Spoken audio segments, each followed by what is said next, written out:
Education, Laurie Kilmartin. Yeah. All right. Well, it's an exciting week. Yes, tomorrow's your big day. Tomorrow's my big day. Yeah. You freaking murdered, lady, on James Corden. You had a really good set, and you know it. You gotta know it. Yeah, it worked. Mm-hmm. I mean, that's it. They have a great setup for stand-up. What makes it great? I've never done it. Okay. Well, you will. I'm sure you will. There'll be a day. I think first of all, the show, it has a very loose feeling when it's taping, and Corden interacts with the audience a lot. Ian Carmel's out there and Reggie Watts. Ian Carmel's on the left, Reggie's on the right, and they're all they do a really long monologue up front and then they edit it later. But what they do is very conversational with the crowd. So the crowd is just like, they're part of the show. They're part of show business. They're super excited, right? Yeah. They're just in a good mood. I mean, you can't go wrong when a crowd's in a good mood, right? You can't. And then and I, by the way, okay, so I did my thing where I did the set as many times as I could up until the point where I hated it and it bombed. I had one set at the Ryan, who's the booker. I had to type it in, right? I typed it and I sent it to him, and they went through standards of practice. Okay. And he went to see it at Mermaid Hour, which is Valerie Tozzi's show at the Lab. That's a great one. Great crowd. It worked great, right? And I should have just stopped. I should have just the next 2 days off. But also it kind of got me a little cocky. I'm like, oh, this is gonna kill, right? And then the next couple days was like, then I got in my head, and then I did a set at the Improv on Wednesday night. So that's the night before I'm taping. And the crowd kind of, wasn't great. There was a woman whose feet were on the stage, and I was so enraged. I wanted to assault her, right? Yeah. But instead I'm sticking to the script because I just want to get the wording on the first joke right. And so maybe I wasn't all, maybe at this point I'm just tight and angry, and I'm pissed at them. So it wasn't a good set. And I was like, oh man, but now in my head, I'm like, this is not a given. Okay. Right. Go poorly, and if it does, then this set taught me how to stay on script in case nothing's working, right? Yeah, you just do the bit, pretend like it's going well. Pretend like it's going well. Okay, it's only 5 minutes, you got this. So then I went there. I hired hair and makeup. Right, you hired your own hair and makeup because they're doing a limited version, right? Right. So did they come with you to the studio, or did you do it at home? No. So she came to it's Marlene Reiner who did my hair and makeup for my album cover.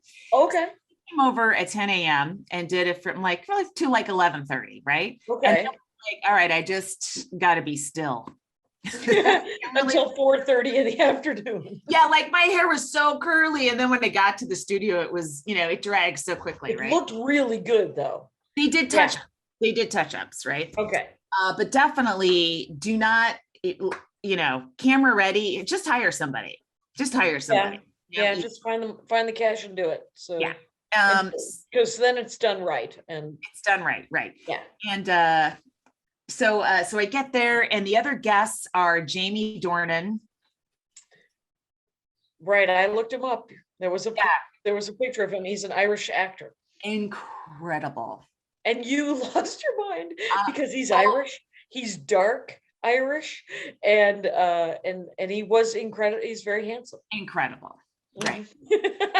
Distractingly handsome. Jesus. And he was dressed really well.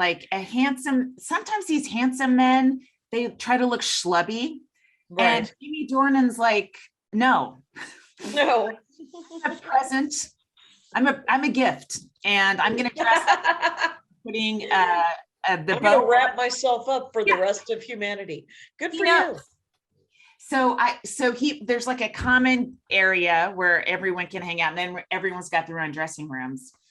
And so when I walked out for a second, and I saw him, and he was surrounded by people, and I was like, I got to focus on my set. I can't deal with this one. Right. Afterwards. Right back to my dressing room, and I just kind of walked around, pacing, going over the first chunk, right? Right. I tend to do laps. That's what I tend to do. Yeah. Yeah. And you can hardly have anyone back there. Right. So everyone's sort of solo in their rooms, I think. Maybe. And the other guy was Andrew Garfield, who played Spider-Man. Right.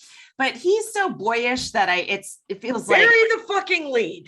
Holy shit. Okay. Yeah. No, he was the emo Spider-Man though. Anyway, go ahead. Whatever. Anyone who plays Spider-Man will never play a part in my sexual fantasies. Okay? That was a boy. That's where we part ways. We actually don't part that big of ways. Go ahead. I'm age appropriate. Okay. So then I'm like, I just stayed in my thing and I watched the show in my dressing room. And so they did their mono, which is like maybe 25 minutes, how they shot it. And, Reggie Watts has these glasses on, and they're just, sunglasses. And I imagined him being, very relaxed. Yes. Very relaxed. The camera to catch it. But so the audience is great. And then those two, Garfield and Dornan, did all three of their segments together. Okay. And, so, crowd loves it. Everyone's loving it. Then, it's my turn. And Terry comes to get me. She's the PA or the I forget the title, whatever she's doing. I know her title. I know she's the Greg of that show, because that was a guy at Conan.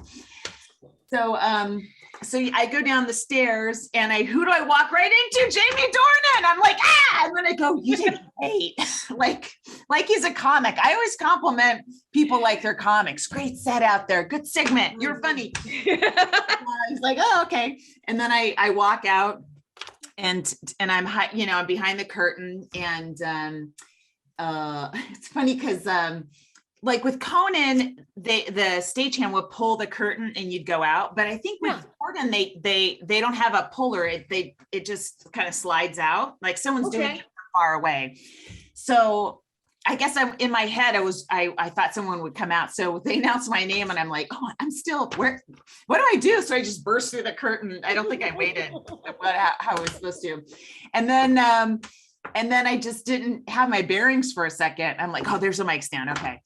So yeah. And then, the crowd, even though they're far away, you've got a bunch there's of cameras, right? Yeah. But they're just great. And Corden, and someone told me that Atsuko said this too, that Corden will say, hey, we got a stand-up comic coming up. Let's make it like it's a comedy club, and just gets the crowd really pumped up for the show, for the next act.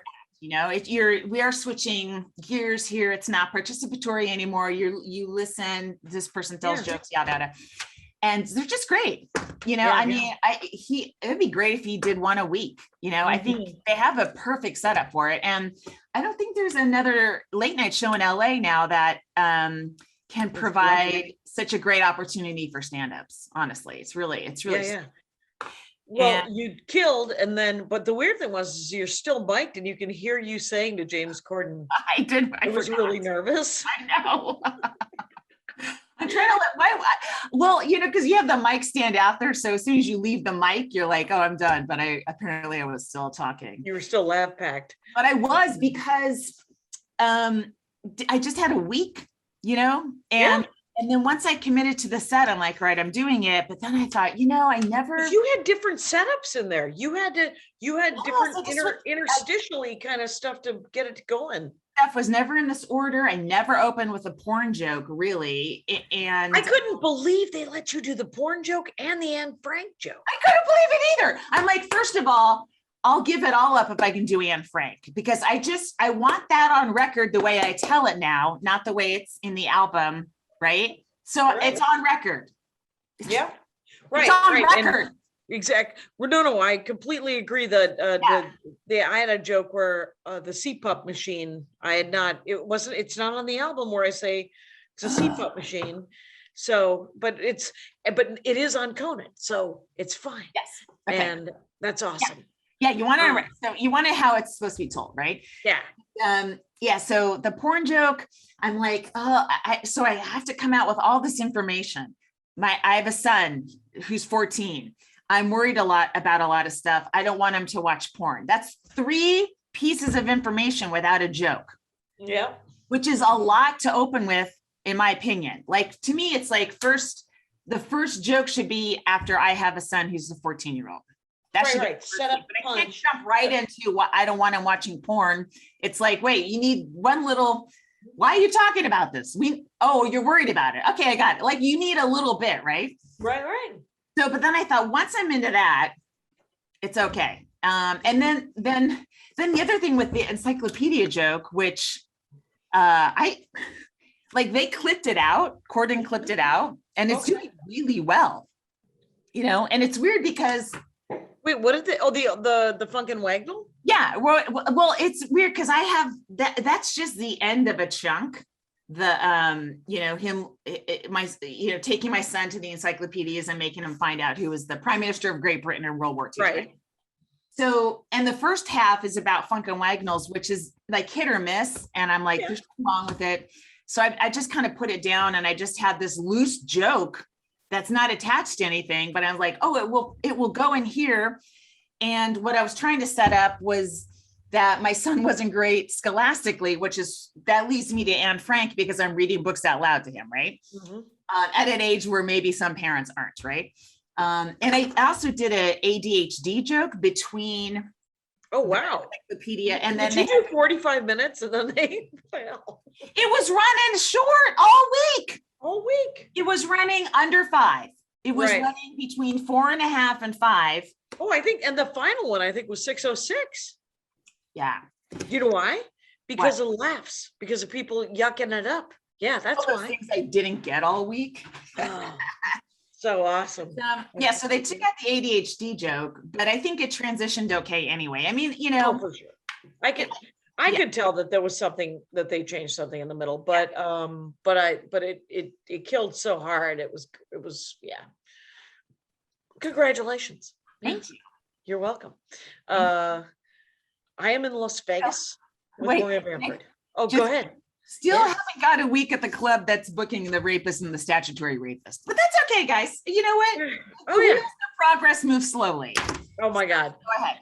Well, in that club, I was telling, like, a couple of weeks ago, I talked about that how proud I was of this club in the 90s that would book one woman headliner a month. Right. On purpose, which meant that there were 12 out of, 52 weeks, but really 50, because there's probably 2 weeks where you just do all locals because of how holidays sure kind of mess with stuff. But out of 50 weeks, 12 means there's 38 dudes. And those dudes, you don't know what the breakdown is. There could be, and then there's, if you have 12 women, you might only get one gay male, right? Oh, right. You might only get, of those 12 women, you might get no women of color. Right. And so, it just, the homogeneity itself just kind of bugs the shit out of me. Why are clubs so far behind everything else? I don't get it. I do understand, but it's they're behind, even like Netflix. They're behind, and not Netflix comedy, but streaming services are seeking out other voices, and they're putting up great fucking shows. They're just have an interest in it, maybe they've hired people that can bring those shows, but it's so weird how comedy clubs are not weird. It's so sad how comedy clubs are really behind. It's sad for us. It's sad for audiences are missing out on different people coming to the club too. Different alcohol drinkers, different people with jobs. They have jobs at cash women will get hammered for the right comics, right? Second show Friday, very hammered woman, not enjoying my set last night. Townie's in Vegas. Sure. And she kept talking during my set. Yeah. And finally, I'm literally, I've been given the light. I'm doing 3 minutes, bringing Maria up. I'm only doing 20 minutes. Right. And this woman keeps talking, and she says something snarky, and I was like, ma'am, are you okay? Like, I think that she's slightly drunk, and I think that she's having some sort of moment with her partner or whoever she's there with. Okay. And she goes, I'm fine. And I was like, okay, because I literally am checking on you because you're a little loud. She's like, no, I'm having a great time. You're so fantastic. Oh, well, pardon me while I want to say the words, hey, dumb cunt, why don't you fuck off? But I did not say that. Instead, I said, you don't have to stay. The good news is you can just go. And I'm almost done. Just going to do a dick joke and get the hell done. And bring Maria up. And if you don't like me, I don't know what you thought you were coming to see, but just so you know, you can go. It's okay. And she's like, no, I'm fine. And I was like, okay, well, it's all good what you're doing here. Because, when you feature, right? You do the job that you've been hired to do. And so I said, it's cool. You do whatever you want now, but you got to be quiet. If you're unhappy, do it quietly for the next hour. And she's, she just said, And so I get off stage, so mad. And there's an MC. So Spencer's going to bring Maria up. And Maria's like, what happened? And I said, she just seems a little out of it. So I told her she could go if she wanted to, but to keep it together. And she's like, yeah.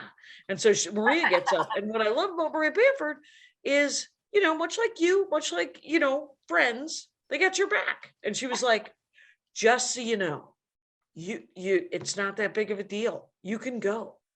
She kind of opened with that. She opened with it. She's like, I love it. yeah, she does this joke about how she isn't for everyone. What is the line? I don't know if it's on her new special, but she does this line about how she would like to be introduced as a melanoma survivor with an announcement. Mm-hmm. And so what I did, because I was grumpy because the set was going well and I couldn't pitch my merch because that's of it. annoying.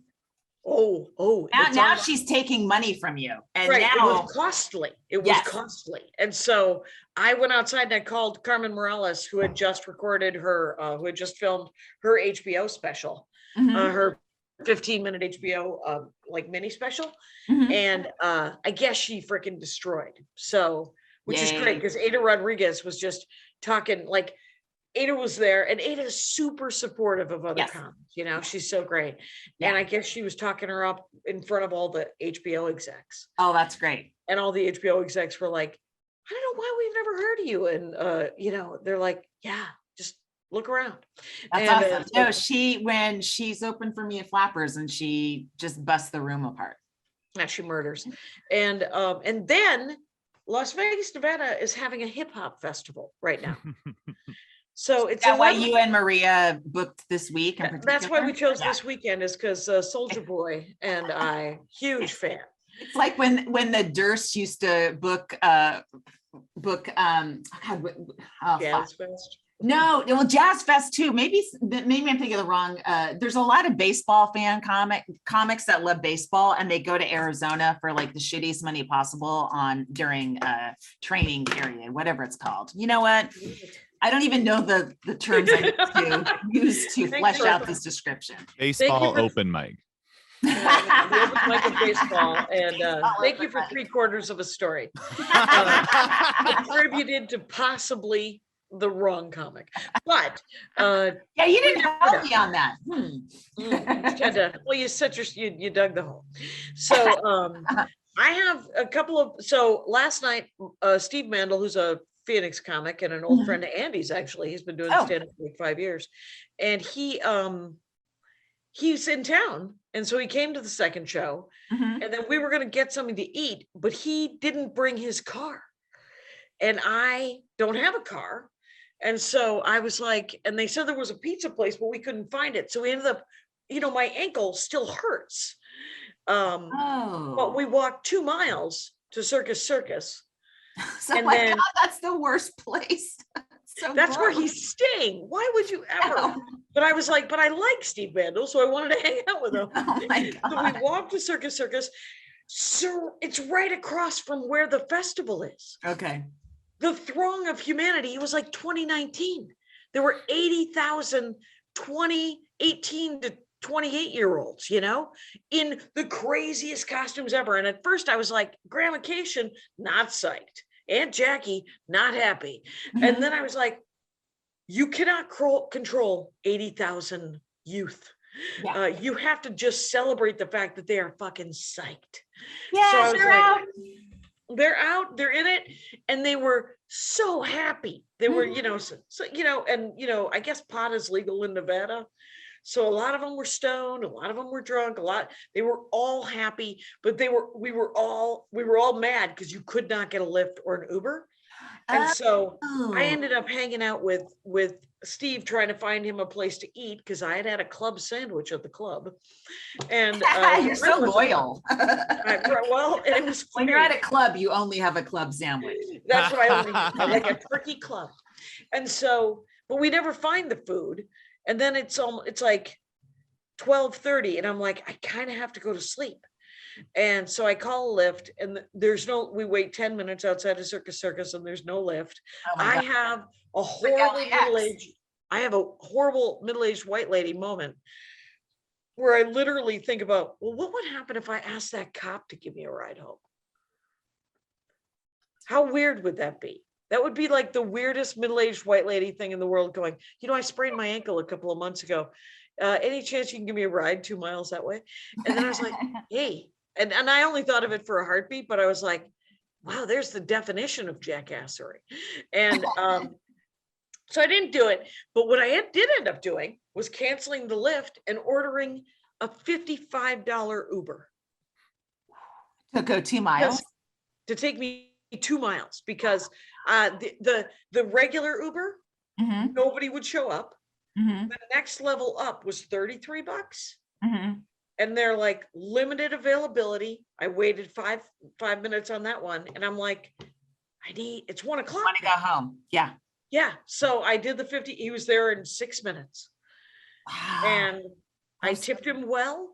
And we are staying very far off the strip, which is good. But this festival goes all weekend.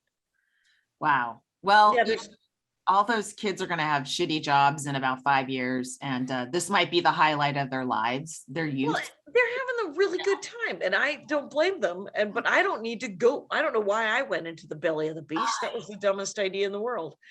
Is it an outdoor festival? Yeah. Yeah, you could hear the singing and stuff. It was. I can't imagine. All I would be thinking about is the MGM Grand shooting, or the guy was it from the MGM Grand? The guy who shot 500 people from his at the Cowboy Festival. Yeah.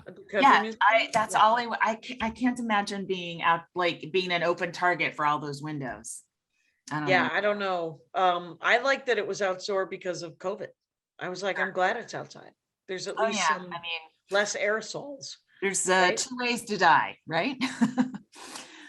There's hundreds of ways, but so but I did sell a bunch of merch first show, and it's fine. And then so 800 Pound Gorilla made 2 clips of my special, and I put one on TikTok, and the last time I looked at it, it had 120,000 views. Wow. And I have 5,000 new followers on TikTok. So you in the last day, in the last 12, 24 hours. I gotta chop up my Corden set then, right? You gotta chop up every set into 30-second to 1 minute chunks, put it up on TikTok every day, and then get exhausted and bored. And then by the end of it, you'll have 50,000 followers. I now have 63,000 followers. What I made for myself, TikTok. Well, thank God you're on it. You're on it. And then you feel like that's contribute. Will that lead to album sales? That's the most important thing right now. Well, right? Here's the other thing is my friend Brian Tatosky was like, how do I pre-order the album download? There's no link to Amazon or Apple Music. And I was like, and then 10 minutes later, he's like, it's not even on your website, Jackie. And I'm like, I forgot entirely about my website. That's where I keep everything. Websites anymore, boomers. No one. I forgot about my freaking. Anyway, so so I'm gonna I have to figure out the link the link that needs to be on the front page of my website, and if there is a download pre-order, because I didn't get a link for download. And I actually, I Googled Jackie Cation staycation Amazon, and nothing came up. And I was like, maybe it's not up yet. And I didn't get a pre-order link either, because they put it on Pandora streaming. Right, Pandora. it's only streaming Pandora. For some reason, there was no pre-order link. I don't know. But a pre-order download is entirely different, because you're not going to get it until Tuesday anyway. So you would think a pre-order would be fine. But get this. So the joke is the rapture joke, right? It's one of the early. So the rapture joke, it's probably 30 seconds, maybe 40. And somebody famous posted it on Twitter. And so Patton retweeted it. And so it now has 256,000 views on Twitter. Wow. Yeah. And so I'm like, what the hell's happening? Oh, Jesus Christ. And I had 35,000 followers on Twitter. I now have 43,000 followers. Oh my God. And George Taki, I Can Die, is following me. I haven't felt this happy since John Cryer followed me. And get this, just this morning, Louise Dreyfus, Veep, Julia Louise Dreyfus is following me. Oh my God. You know what's happening? I'm very excited about famous people for a second. And the fact, and so it was, I don't know. So it's very exciting. And, but people are being very nice. Patton, very nice retweeting it. Kathleen Madigan did a very nice, tonight is the night, by the way. It's the album release party. Yeah. I need to sell 300 more tickets. Okay. So they're only $10. For $20, you get a free download code. Crazy. So there must be a download code. Yeah. And so, but there is, but it's tonight at 6 p.m. Pacific time on rushtix.com, rushtix.com, 6 p.m. Pacific, 9 p.m. Eastern. If you live in like Wales and it's 4 a.m. at that time, it is also viewable for 48 hours after. Guy Branum, Marilyn Ricecup, and Maria are all going to do 10-minute sets, little guesties. Amazing. We're going to show a couple of clips from the special. I'm going to work on 2 of my new jokes, because what am I, Rockefeller? What I don't get to do a set. Mm-hmm. And then we're going to hang out for Rockefeller, who never got to do a set. That guy building libraries, building venues where you could have a stand-up show. Anyway, so I'm excited about the thing tomorrow, but I'm hoping not to, don't freak out about it. And of course, there will be that thing afterwards where you have that crash, right? Yes. Because I've literally been multitasking my fool head off for 2 weeks. So it's so unsatisfying to be promoting yourself. It's just, I hate it. I don't like promoting comedy gigs, but it just this whole, like, constantly. I need thumbs up. I know. I hate it. I pitched Corset I did an interview with Geek News Network. Oh, nice. And and I was like, another album you might want to look into. Just came out. And let me tell you something, George Taki, great. I'm sure. Congratulations. Thank you. He was on Star Trek. Do you remember when I criticized Elon Musk? And by that, I mean, when he shot off a rocket over Los Angeles, I replied, I didn't quote tweet, just replied, couldn't you have donated that money to a food bank? All right. And people went insane. I do remember that 3 years ago. Article on Facebook, and woman tells Elon Musk. I was onto this guy. I knew he's a shithead a long time ago, you fucking assholes. What did George Taki do to you? Stop through that bullshit. So George Taki was like posted it all over Facebook and made my life a lot more miserable. So I got, you know what? I'm not too excited about George Taki, but congrats to you, Jackie. He was in Star Trek. I don't think you understand. Hey, let's take a break for the love of God. What? Let's take a break. Okay. hilariously, you want to take them 2 in a row? No, I'm kidding. Anyway, it'd be so funny. Just do another one. Yeah, so I come back from Vegas tomorrow. We have 2 more shows tonight. So you're just doing 4, you're doing Friday, Saturday. Friday, Saturday, 2 and 2, 7 and 9:30. This club's been open for 5 weeks. How is it? Is it how many seats? It's light. It only seats about $120, $130. It's Wise Guys? Yep, it's a Wise Guys in Las Vegas. But the weird thing is, Maria's like, I have not been here to Las Vegas for over 20 years. And so she's like, I don't have it in me, so she's half filling it, right? Because nobody knows her here. And but they're really great crowds, except for that one woman, right? That one dum-dum. Right. They're super engaged and really nice. Some guy after my set on the second show just came up and he said, you were really funny, and I know you would have been even funnier. Give me one of everything. What? And he bought like $70. He didn't get one of everything. Great. He bought $70 worth of stuff. And they spend. That's here's the thing though, if Wise Guys is new, then partially maybe some of the problems, people don't know where Wise Guys is, locals, you know what I mean? Mm-hmm. They're all locals so far. I've been like, I don't know Maria. They might not go. They just, if you've been to one of the other clubs before, at least you know how to get there, Well, and this is the good thing about this club, is that it's not on the strip, so it doesn't have that $50 price tag, or you just lost all your money and you got a black card, free ticket bullshit. Right. These are all townies. And so it's been pretty great. And some of the local comics showed up too, because they have an open mic on Wednesday. Oh, nice. Yeah. And so that was great. And then I was looking at their lineup. It's, he just doesn't book a lot of women, and it's just the way it goes. And he books, he books a lot of women for Dry Bar, and he likes some women. Like, I know he likes Rontowski and he likes Maria, but there's and then I think there's like 3 or 4 other that I saw on the posters on the thing, but he has me on like a 3 or 4 year rotation. That I have plenty of work.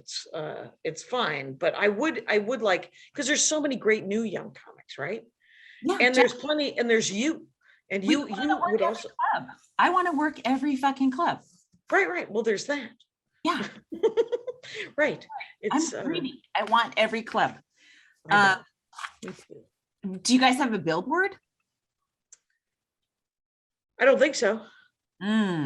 That's always fun in Vegas, is to take a picture, like just wait for the scroll. Oh, right.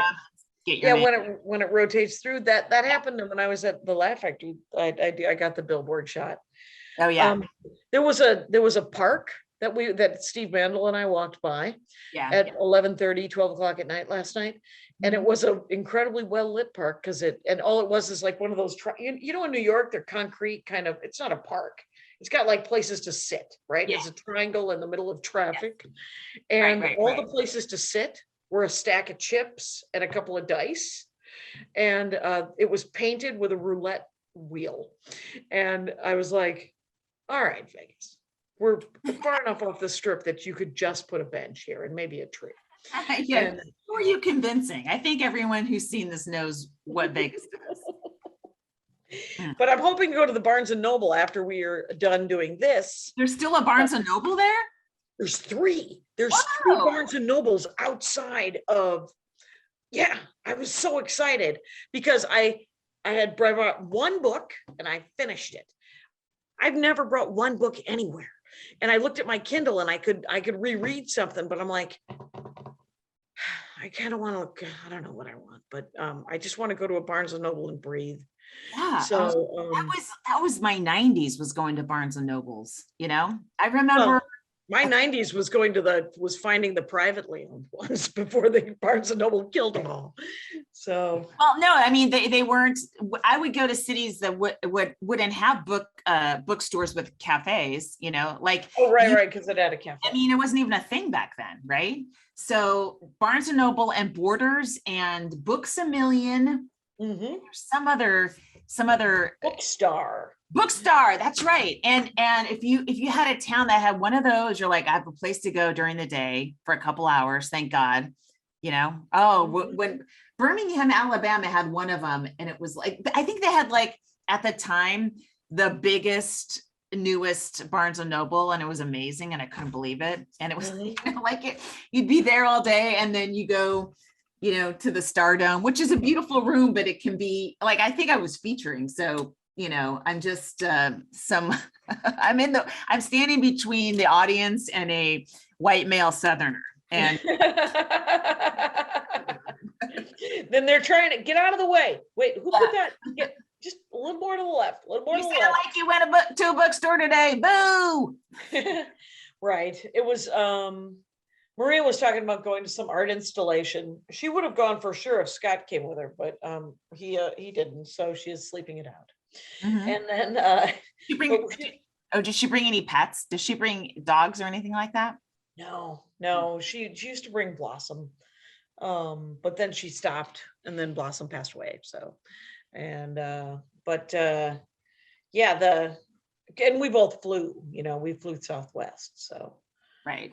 Neither of us had a car, but we're staying at this Hampton Inn. It's one of those ones that's a Hampton Inn and a Homewood Suites. Right.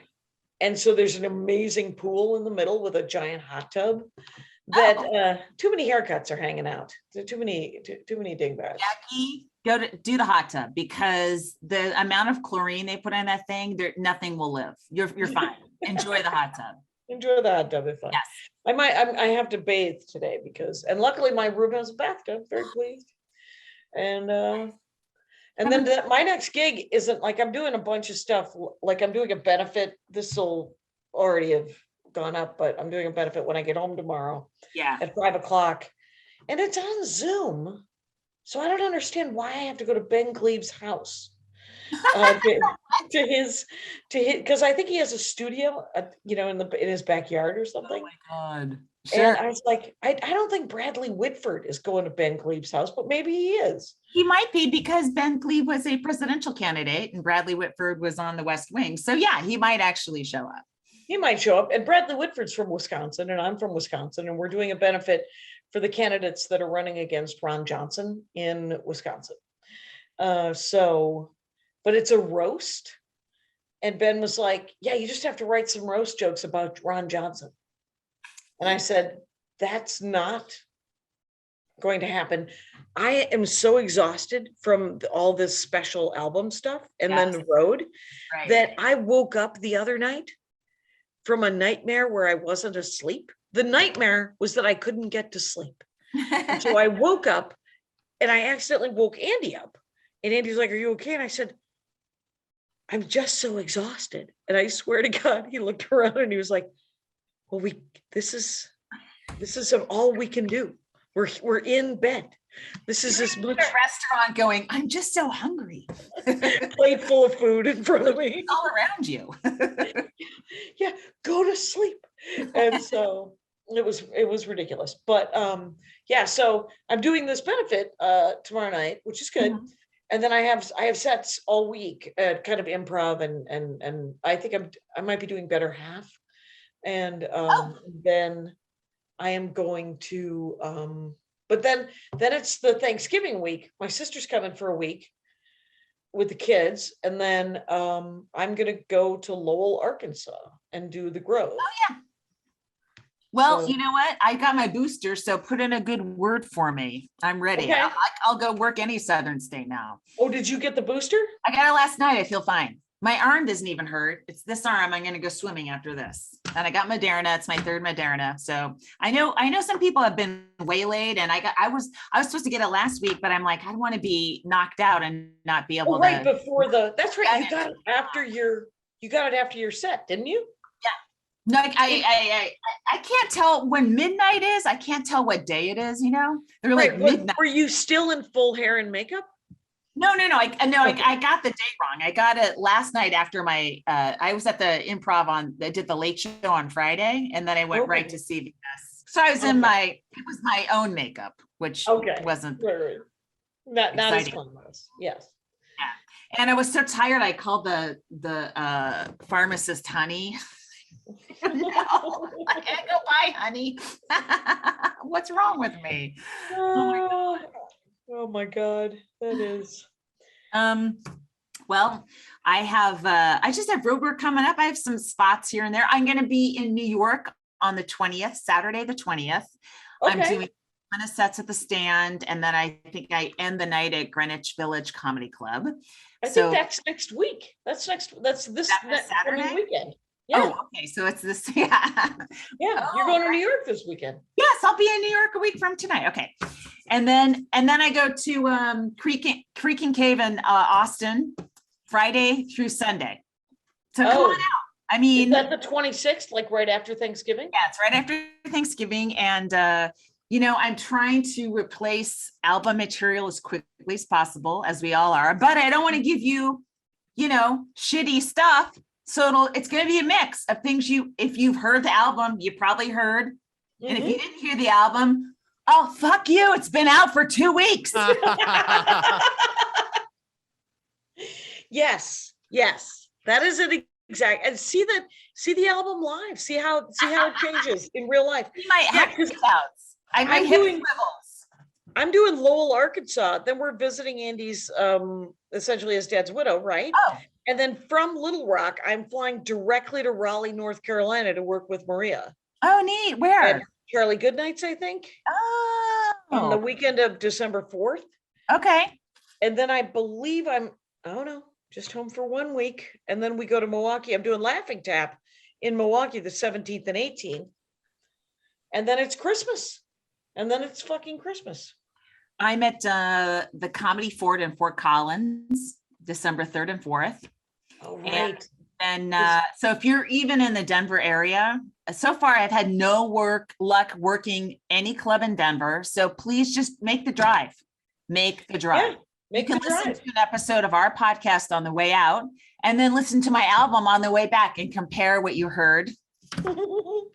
And then give nobody any notes. Nobody needs notes Yeah, at this no- point. No notes necessary because it's It's out. committed It's already to- burned. to non-vinyl. Mm. And then I'm at Acme the 8th through 11th, the weekend after. And then then for New Year's, I'm at in Burlington at Vermont Comedy Club. That's neat. That's Yeah. gonna be great. I'm coming up on a bunch of weeks of fun, good road work. I'm excited. That's awesome. Mhm. And Vermont's gonna be gorgeous at Christmas, New Year's. I Yeah. know. It's gonna I'm be bringing my all, son and all New Englandy. times. Yeah. How much time Yeah. have we, Kyle? 42. What? Let's take another break. I was gonna say. We're just taking our time. That's amazing. I suppose. What's 42, amazing?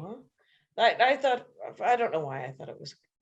I thought it was like 68. I thought we were way over.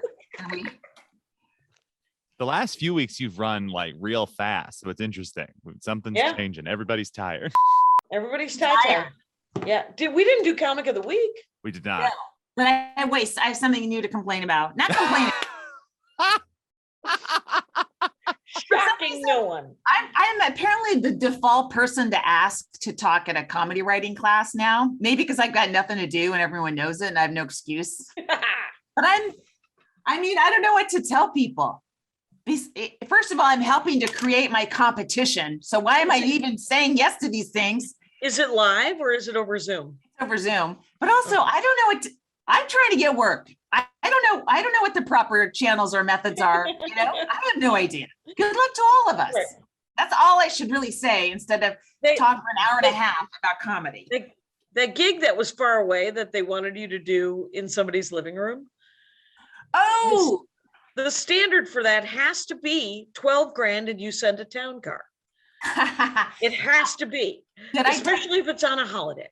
Did I talk about this on the last one? No. Oh, okay. So somebody emailed me that lives in Malibu, Mhm. and Oh, Malibu is full of like hippies that somehow got a trailer at the right time when it was affordable in the 70s and then gave it to their grandchildren. or incredibly wealthy people. There's like, it seems like there's no like middle class in that Malibu, right? You know? So although hippies could be middle class, but you know what I'm saying? There's like giant houses and there's little tiny trailers, right? Jacks. So somebody from a giant house. Yeah. So, hey, you know, we saw you flappers and we just thought, you know, maybe we could have a comic at Thanksgiving. And this is like 2 weeks away from Thanksgiving. And I went to the chat and I'm like, what would you charge for this? And someone said 1,000. And then you came in with 12,000. Which makes more sense because it's Thanksgiving Day. Yeah, it's in Malibu. Everyone celebrates. It's not like I'm working. It's in a living room. They don't, you know, there's so many it's a freaking, as Maria would say, a flag factory. This thing is more than just a red flag. Okay, yeah. So 12 grand, you would be like, oh, good. I made my nut this month or whatever, right? Yes, but I didn't pursue it. Right. You were like, I don't want to do it. You know, a little heads up. That's how I felt, was like, I'm not a whim you can order on a holiday away from Cameo Kilmartin. So, you know, I just said I have plans. Thank you. You know, I mean, if you want to do this shit 6 months in advance, then I'll make sure that I don't, you know, I prep my kid, or because I'm flying to Texas the very next day. So I'm gone that whole weekend anyway. So for me to like, you know, leave at 3 p.m., you know, when, and just go to do a gig for my kids, 12K won't mean anything to him. He'll just be like, oh, here she goes again. Right. So, I don't know. I didn't pursue it. And they're free to ask me more in advance another time. That's a win to not pursue it. I mean, my dad is like, never say no without a number, but he's also like, and then if they match your number, just, it's kind of fun to go, nah, I still don't want to do it. And I was like, well, you're kind of a jackass. And he's like, yeah, well, I don't do things I don't want to do. And you're like, fair enough. He is not wrong. And I'm doing the Bechtel cast. And so I sent, I'm doing 1,000 podcasts to promote the album, right? So one of them is the Bechtel cast, and I sent the list of movies to watch to my brother Russ, who loves to watch movies, and he loves to watch old, and kind of the weirder the better, right? They can be literally terrible movies, or they can be weird, great movies, or they can be classics, whatever. So out of all the movies, he was like, Peggy Sue Got Married. That's the one you got to watch. And I was like, I think I saw that when it came out. It was weird because they were so old. And he goes, Coppola does an amazing job. And I was like, Francis Ford Coppola directed Peggy Sue Got Married? And he goes, yeah, Nicolas Cage is in it. And he's terrible because he does this terrible accent. But the movie itself is nephew. Did you know that? I did know that. And it made sense once he said it. But I was like, oh, right. Weird. Okay. And so have you ever seen Peggy Sue Got Married? Long time ago. Was that Nicolas Cage's breakout role? It was widely mocked. There was something about the moon with Sean Penn that he did.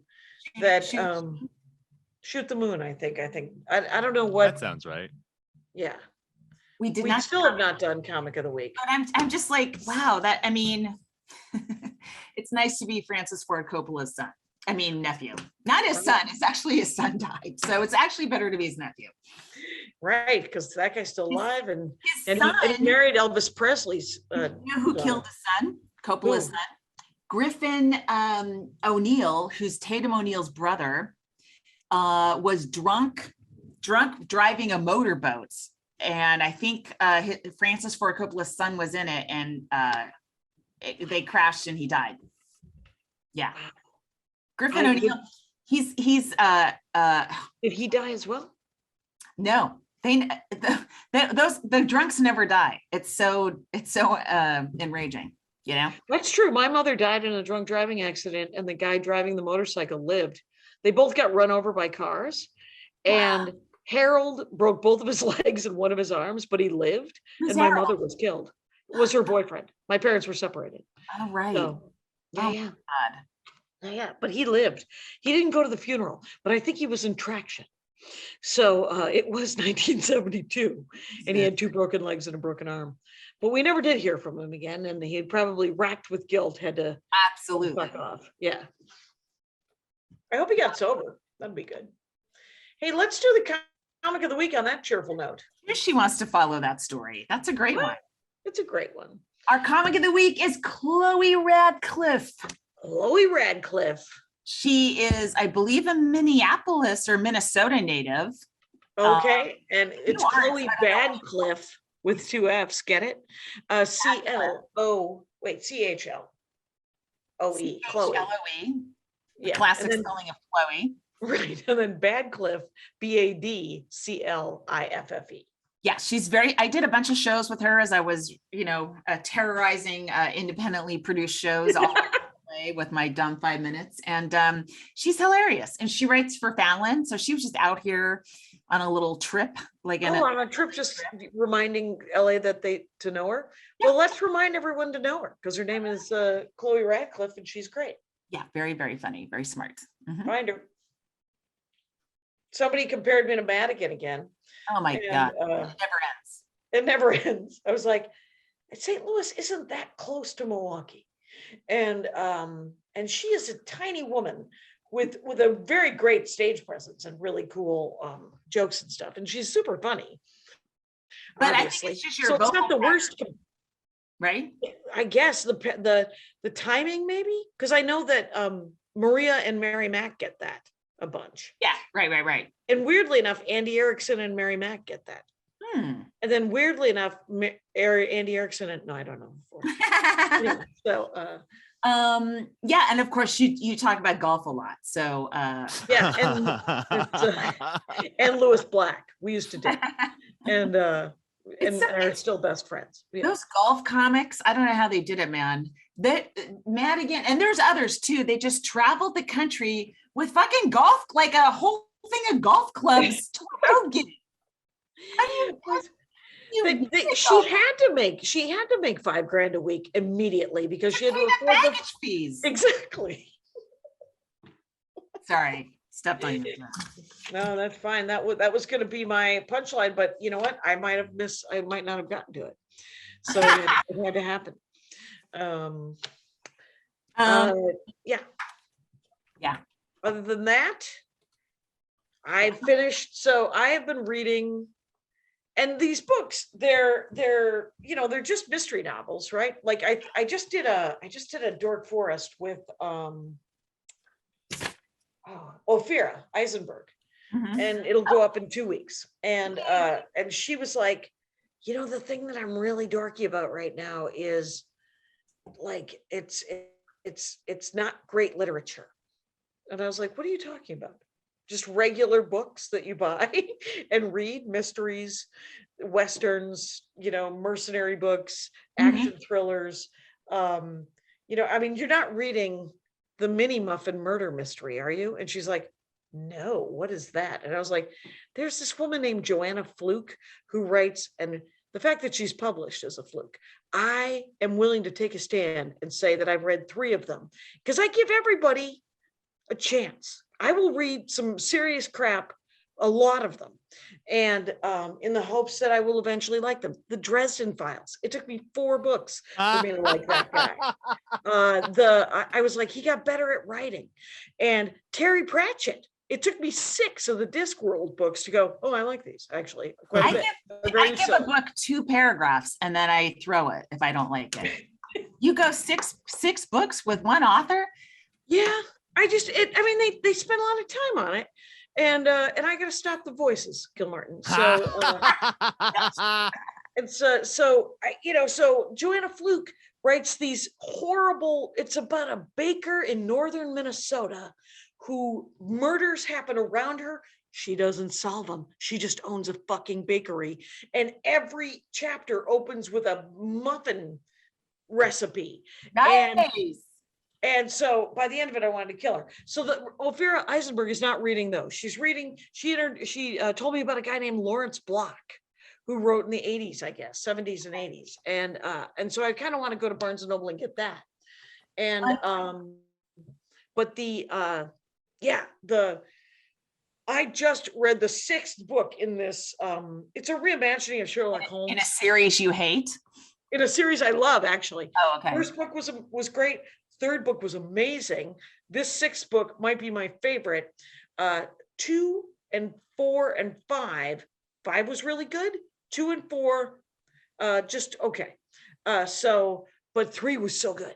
Anyway, but it's called the Lady Sherlock Holmes series, which is a dumb name, but that's the way it goes. And it's written by this woman, Sherry Thomas. And it's a reimagining of Sherlock Holmes as a woman in Victorian England.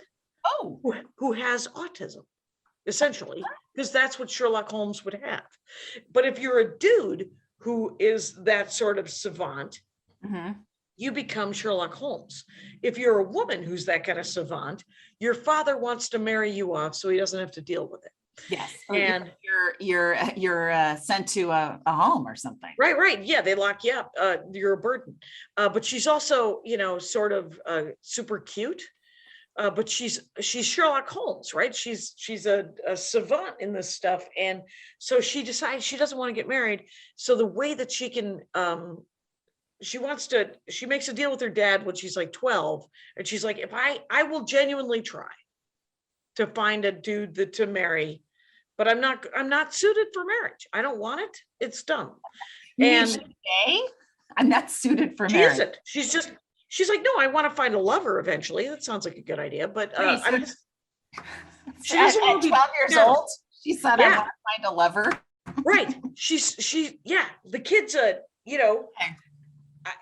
don't know if I used to do a lot of childcare. And so I would meet these kids where you're like, you have a little too much information about what are you reading? It's such a great book. So what she does is she sleeps with a married man to get rid of her virginity so that she can blackmail her father and go, now you have nothing to sell. Oh. So give me my dowry. Let me go to some like women's idiot school and become like a school teacher. Just let me go. And instead there's a big scandal because she it was a terrible idea. So she gets caught by this guy's mom. And so she's shunned from society and becomes Sherlock Holmes because of it. Right. And the plot twist on that is slightly contrived. Obviously you got to do something.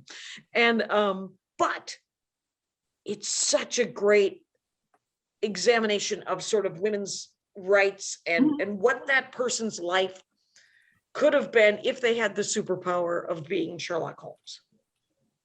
That sounds good.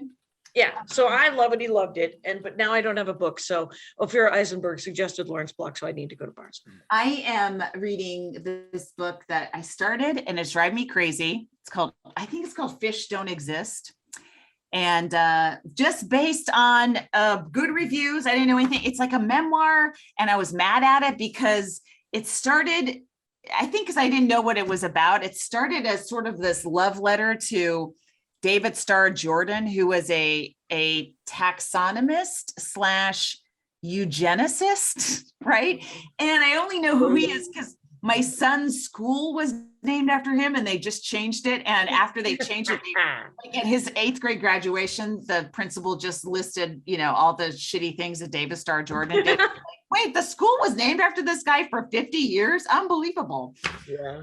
So this book was driving me nuts, but I kept hate reading it because I'm like, this can't be, someone's got to have done research on this guy, right? That she's writing this lovingly, amazing biography / memoir because she's inserting herself in it. And then it turned.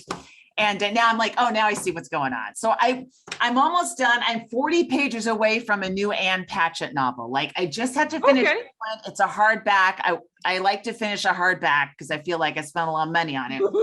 That'll be done. And I can read this fucking paperback novel that I got for free from a library. Yay. All right, we're done. Right?